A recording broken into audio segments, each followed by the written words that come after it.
The file was short. Most first contact reports were not. They were thick with warnings, threat assessments, biological hazards, military projections.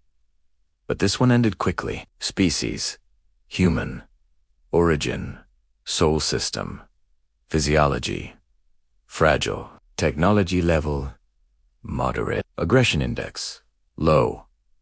And at the bottom, a single, decisive stamp. Threat classification.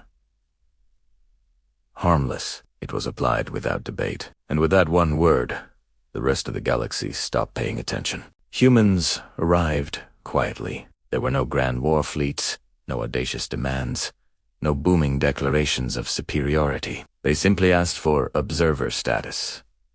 Cultural exchange. They proposed trade agreements so small, they barely registered in the vast economic projections of the galactic and the Concord agreed. Why wouldn't they? By every measure, humans were unremarkable. They were slow compared to the lightning-fast Ferex.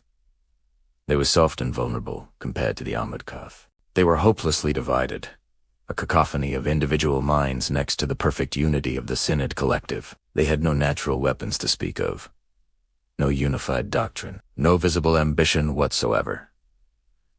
They just smiled. They listened, and they watched.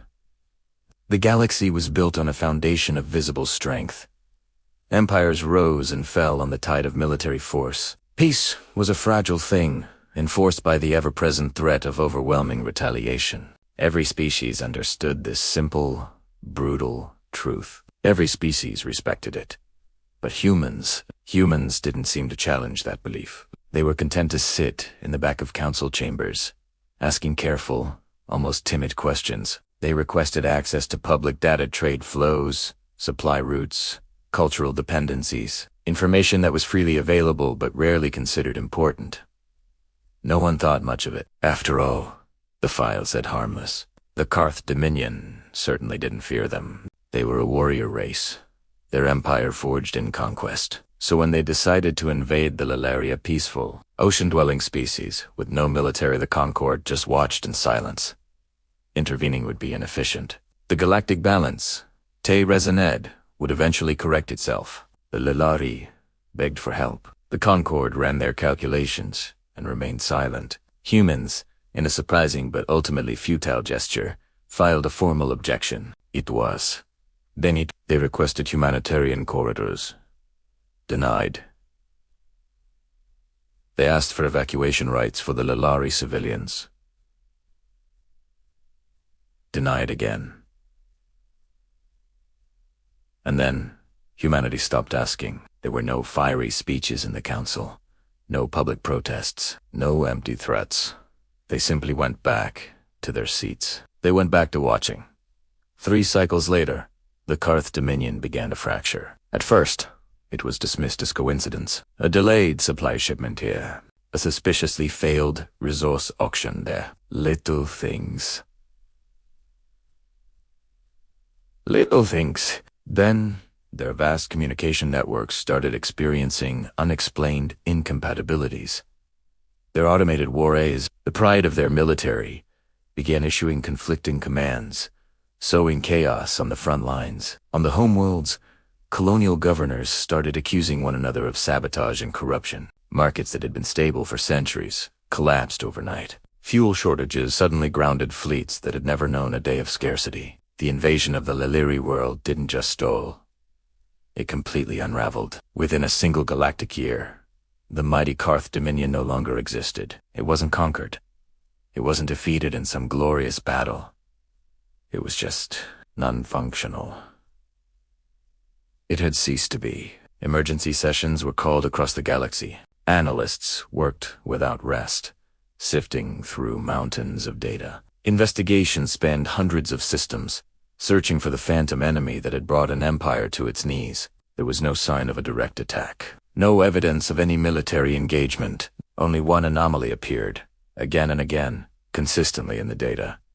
Human involvement. It was everywhere, woven into the very fabric of the Karth's final year. Trade agreements. They'd signed, advisory roles they'd accepted. software optimizations they'd offered, efficiency improvements they had so generously provided. Every action had been legal. Every contract was optional. Every change had been accepted willingly by the Karth. Themselves, the humans had never forced anything. They had simply helped. The Concorde summoned the human ambassador. She arrived alone. No guards. No ceremonial display. Just a single, unassuming figure. "You destabilized an empire," the Varex delegate accused, its voice a sharp hiss. The ambassador looked at the assembled powers and nodded calmly. "Yes." A murmur rippled through the chamber. "That violates every interstellar convention on warfare and sovereignty." Another voice boomed. "No," she replied, her voice steady and clear. "We followed them precisely." She gestured, and a torrent of data filled the main screen in the chamber complex, interconnected and utterly undeniable. "We didn't attack the Karth," she explained. "We studied them. We studied all of you." She let that hang in the air for a moment. "Your empires are strong," she continued, "but they are brittle. They are built on single points of failure you don't even see.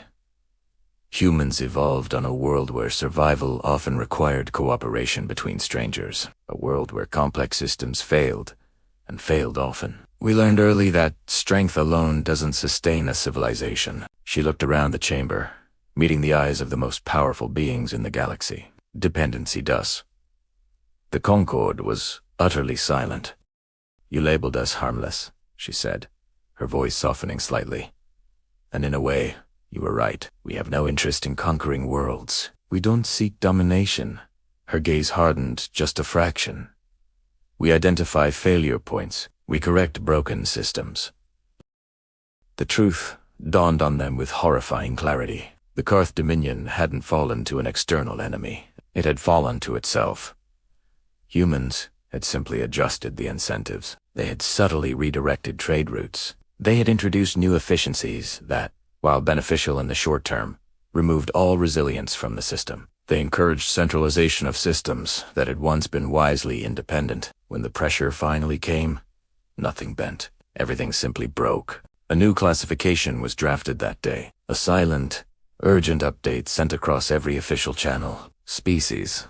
Human. Threat level. Adaptive strategic entity. Risk assessment. Extremely high. Engagement recommendation. Caution. Transparency. Respect. There was one final analyst note.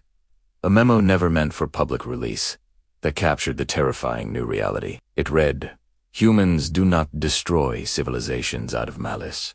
They do it out of a sense of correction. In Tirais, a system that is fundamentally broken does not deserve to survive." And back on Earth, nothing changed. No massive fleets suddenly appeared in orbit. No galaxy-spanning empire began to fly its banner. Humans still ask questions. They still offer help. They still listen far more than they speak. But now, when they do, the rest of the galaxy listens back. Every empire reads their reports more carefully. They examine every trade deal with excruciating detail. And everyone thinks, twice thinks, 100 times, before labeling any species harmless. Because the galaxy learned a lesson it will never, ever forget. Humanity's greatest weapon wasn't a ship or a bomb. It was being underestimated, and the most terrifying part, they never had to fire a single shot. Thanks for watching. If you enjoyed this story, be sure to like and subscribe for more.